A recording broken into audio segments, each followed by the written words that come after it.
3 दिन पहले कितने बरसों के बाद मायके आना हुआ था मेरा। वो भी तब आई जब माँ इतनी बीमार हो गई। डॉक्टर जवाब दे चुके थे। पता नहीं कौन सी व्यथा थी मेरी, जो आज सोचती हूँ तो खुद ही समझ नहीं पाती। लेकिन उस बार घर से किसी का फ़ोन आया था, आपकी माँ बीमार हैं काफ़ी, याद कर रही हैं आपको। मुझे क्या पता था कि माँ की ये चला चली की बेला होगी और उनके प्राण मुझे देखने के लिए ही अटके होंगे। माँ का निस्तेज चेहरा और पीली आंखें देखकर मुझे रुलाई आ गई। मुझे पहचान कर माँ के होठ कुछ कहने के लिए फड़फड़ाए। मैंने अपने कान उनके होठों से सटा दिए। कुंती के पत्र अलमारी के ऊपर, माँ टूटते स्वर में कह रही थी। मैंने उनके सामने ही अलमारी के पल्ले खोल दिए। अलमारी के ऊपरी तले में रखा छोटा सा चौकोर डिब्बा लाकर माँ को थमा दिया। माँ ने उसे छुआ और हल्के अस्पष्ट शब्दों में बोली, ढूंढ लेना कुंती को, मिल लेना उससे। और माँ ने दुनिया छोड़ दी। उस समय उनके पास मेरे सिवा और कोई नहीं था। मैंने चुपचाप वो डिब्बा संभालकर अपने पास रख लिया। कुंती बुआ, मेरी बचपन की सहेली, माँ की ननद बेटी जैसी, क्यों और कहाँ खो गई मुझे आज तक नहीं पता चला। किसी ने उन्हें ढूंढने की कोशिश भी नहीं की। कितनी सुंदर थी बुआ, बिन माँ बाप की बेटी बुआ, बड़े भाई और भाभी की शरण में रहने वाली बुआ, बड़े भाई के डर से हकलाने वाली बुआ। आज लगातार याद आ रही है उनकी। एक सवाल मन में आता है, बुआ तो कहीं गुम हो गई थी। फिर माँ के पास उनके पत्र। माँ बताती थी उनके ब्याह के समय बुआ बस 8 बरस की ही थी। वो भाभी का पल्लू पकड़े उनके साथ डोलती रहती। ननद भाभी से पहले उनका माँ बेटी का रिश्ता बना। बुआ को माँ ने उनके हिस्से का खूब प्यार दुलार दिया। माँ की गोद में जब मैं आई तब भी ये दुलार कम नहीं हुआ। मेरे लिए तो बुआ सखी, सहेली, बहन सभी कुछ थी।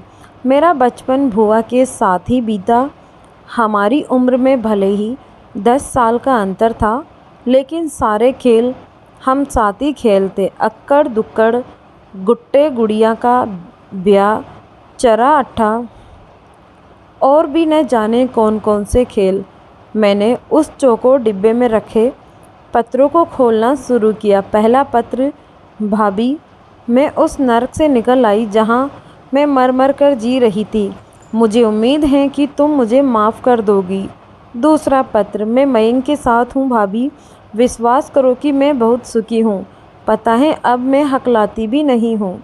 तीसरा पत्र, कभी मेरी गृहस्थी देखने भी आना भाभी, हम दोनों को अच्छा लगेगा। हम दोनों मतलब मैं और मयंक। बहुत से पत्र थे, लेकिन वो पत्र एक घर के पते से नहीं भेजे गए थे। भुआ का पता भी उन्हीं पत्रों में लिखा हुआ था। मयंक, मैंने मयंक को याद किया। वो काफ़ी साल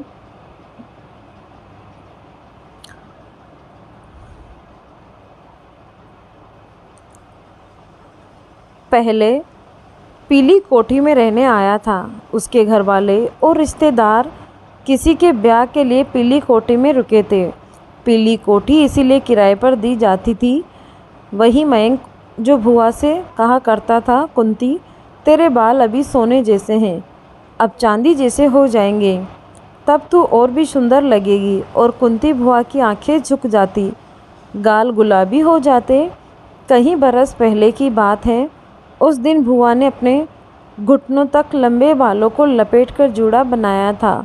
हमारे कैंपस में लगा हुआ आम का पेड़ बराया था। कुछ केरियां आ चुकी थी। हम लोग पत्थर मार मार कर केरियां तोड़ रहे थे।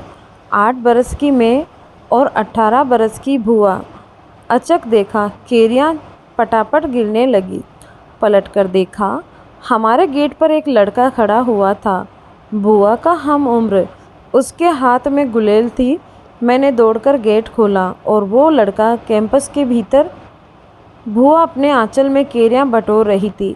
उठकर खड़ी हुई तो उसका जूड़ा खुलकर पीठ पर बिखर गया। वह लड़का उन्हें एकटक देखता रहा। उसकी आंखों में कुछ ऐसा था जो बहकर भुआ की आंखों में उतर आया। उस दिन से हमारे खेलों में एक और साथी शामिल हो गया था। मयंक अक्सर भुआ के बंधे हुए बाल खोल देता। रेशम सोने जैसे सुनहरे बाल, खुले बाल लिए भुआ हंसती रहती। मयंक से हमारी दोस्ती के बारे में किसी को पता नहीं था। पीली कोठी के पीछे एक छोटा सा तालाब था। गर्मी की सुनसान दोपहरी में जब माँ सो जाती या बहुत से कपड़े की सिलाई करती रहती, तब हम लोग मयंक के साथ उस ताल के कमल देखने जाते। उसी ताल में कागज़ की नाव तैराते। वह बचपन के भोले दिन, स्वच्छ निश्चल पवित्र। ऐसे ही एक दिन हम लोग मयंक के साथ पीली कोठी चले गए। वहाँ शंख फूंकती एक स्त्री ने भुआ के गाल पर ढेर सारा सिंदूर मल दिया। थोड़ा सिंदूर उड़कर उनके बालों में भी लग गया। सिंदूर पोंछते हुए जब बुआ घर वापस आई तो माँ गंभीर थी। बाबा भी दफ्तर से लौट आए। शायद उन लोगों को हमारा मयंक से मेल जोल पता चल गया था। बुआ घबराकर हकलाने लगी। शायद वो कहना चाहती थी कि वो मयंक को पसंद करती हैं, लेकिन कह नहीं सकी। मयंक हमारी जात बिरादरी का नहीं था और ये बात बाबा को हजम नहीं हुई। उस दिन के बाद हम लोग पीली कोठी कभी नहीं गए। जिस दिन मयंक जाने वाला था वो हमारे घर के गेट तक आया। काफ़ी देर तक खड़ा रहा। उसे किसी ने नहीं देखा, लेकिन मैंने देख लिया। मैं भागी हुई गेट तक गई। वो मुझे कुछ थमा के चला गया।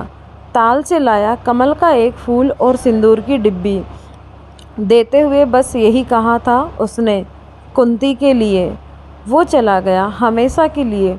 मैं उदास थी उसके लिए, लेकिन उस रात बुआ खूब रोई। उसके कुछ दिनों बाद ही बुआ का ब्याह हो गया। 18 बरस की बुआ 12वीं भी पास नहीं कर पाई। दूल्हा बने फूफा जी मुझे जरा भी पसंद नहीं आए, लेकिन वो बाबा को पसंद थे। बस कुंडली का मिलान बढ़िया हुआ था। सजातीय पैसे वाला, लेकिन बुआ से लगभग 2 गुनी उम्र का। उनका बड़ा बंगला, 3-3 गाड़ियाँ, चढ़ावे के गहने, अपार धन दौलत बाबा ने देखा, लेकिन बुआ का मन किसने देखा।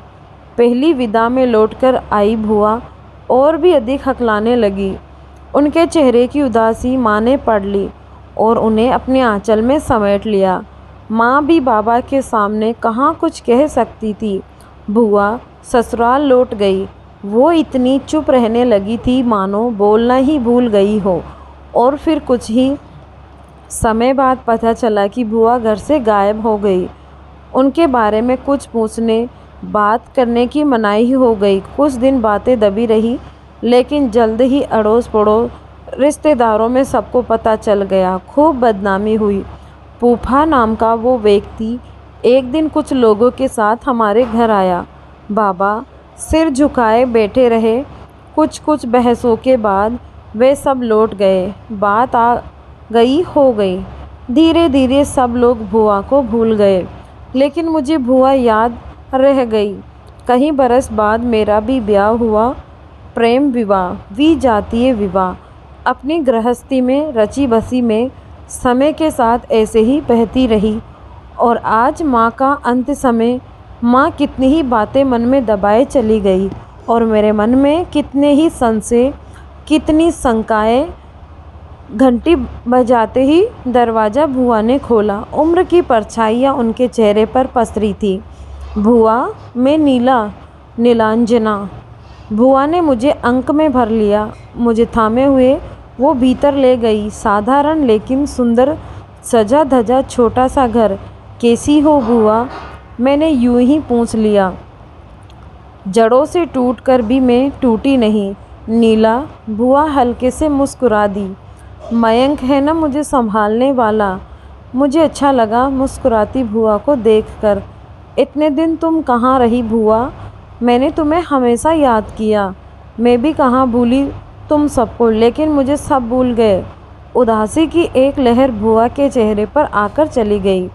दद्दा ने मरते दम तक मेरा मुंह न देखने की कसम खा ली थी। उनकी इज्जत को दांव पर लगा दी थी मैंने। छिपते छिपाते भाभी से एक सूत्र जोड़ा रहा, बस वो माँ है ना मेरी। माँ भी अब नहीं रही बुआ। यह सुनते ही बुआ की आंखों के कोर गीले हो गए। कुछ देर सन्नाटा। कुछ कहूँ नीला, सुनेगी? बुआ ने भी भरे गले से पूछा। मानो कितना कुछ मन में दबा हो। कहो ना बुआ।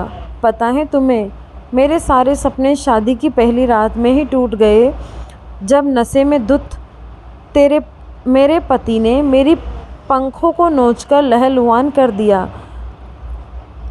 मन का सारा बसंत पतझड़ में बदल गया। कुछ ही समय बाद समझ में आया कि उन्हें एक औरत से संतुष्टि नहीं मिलती। नातेदारी की लड़कियों से लेकर घर की मेहरी महराजिन तक पर उनकी बुरी नज़र रहती है। बहुत झगड़े मचे, बहसबाजी हुई, लेकिन कुछ हासिल नहीं हुआ। वो वैसे के वैसे ही रहे। बस मैं ही सदगृहस्थन बन गई, जिसकी अपनी कोई इच्छा कहाँ होती है। रिश्तेदारी निभाती, व्रत उपासना रखती, सास के ताने उल्हाने सुनती। मैं जब कभी पति का घिनौना स्पर्श झेलती तो मुझे उबकाई आने लगती। अगले दिन उनकी गंध को साबुन से घिस घिस कर छुड़ाती। मेरे पति डोलते रहे, भटकते रहे, इस औरत से उस औरत तक, और मैं जमती गई सिला सरीकी। पति की ये आदत सबको पता थी, लेकिन मेरे लिए सलाह थी, निभाती रहो, निभा ले जाओ। मार खाना, गाली खाना मेरी नियति बन चुकी थी। मैं न इस घर की रही न उस घर की। इस दौरान हर दिन मयंक याद आया। कहते हैं ना, किसी को मन की गहराइयों से याद करो तो ईश्वर सुन ही लेता है। मेरे साथ भी ऐसा ही हुआ। एक दिन जब घर का सामान लेने बाजार जा रही थी तो पता नहीं कैसे मयंक मिल गया। उसी ने मुझे पहचाना। अकबका गई थी मैं। उसके गले लगकर हिचकियों से रो दी। मैं मानो से रुका बांध टूटा हो। बिना कुछ कहे मयंक सब समझ गया। उसने अपने पावन स्पर्श से मुझ पाषाण सरीखी अहिल्या में जैसे प्राण फूंक दिए। उसका कोई दोस्त इस शहर में था जिसके पास वो आया था। मैं लगातार उससे मिलने लगी, ढेरों बातें करती उससे। और पता है नीला, मैं जरा भी नहीं हकलाई। बुआ कहती जा रही थी और मैं सुन रही थी। मैं भूल गई थी कि मैं शादीशुदा हूँ। मेरे मन में हर श्रृंगार खिलने लगे, लेकिन जल्दी ही लोगों में कानाफूसी शुरू हो गई। घर तक बात पहुँची और एक दिन मार्केट से लौटकर सामान से भरा थैला रखते हुए मैंने देखा कि मेरे पति का चेहरा चुप्पा और मुट्ठियाँ कसी हुई थी। मैं सिहर उठी। उस दिन सास और पति ने मुझे बहुत पीटा। ये सम्राट और उच्च वर्गीय परिवार था। अब निर्णय मुझे लेना था, जीवन या पति। मैंने जीवन को चुना और अपने तथाकथित पते और ससुराल को छोड़ दिया। मयंक मेरे साथ था। उस दिन से आज तक वो मेरे साथ है नीला, और मैं खुश हूँ, सुखी हूँ। फागुन की उस धूप छाई सांझ में बुआ आज भी कितनी सुंदर दिख रही थी। नीला, मैं बहन थी और तू बेटी। मेरी पढ़ाई छुड़वाकर ब्याह दिया दद्दा ने अनचाहे के संग। बिन माँ बाप की थी ना मैं। तूने भी तो प्रेम विवाह किया दूसरी जात में, फिर दद्दा कैसे मान गए? ये समय समय की बात है या बहन और बेटी का फ़र्क? मैं सिहर उठी थी बुआ के चेहरे और आँखों का दर्द पड़ते हुए। बुआ कहती रही, 2 दिन की ज़िंदगी में जीने के पल बड़ी मुश्किल से मिल पाते हैं नीला। उन पलों को खुद ही चुराना पड़ता है, और मैंने उन पलों को चुरा लिया है। तू तो आज की लड़की है। मुझे बस इतना बता कि मैंने सही किया या गलत। बस हाँ या ना, और कुछ नहीं। बुआ का सवाल सीधा मुझसे था। बिना कुछ सोचे मैंने मुंह से निकला हाँ, और बुआ की आंखों में कितना कुछ झिलमिला गया।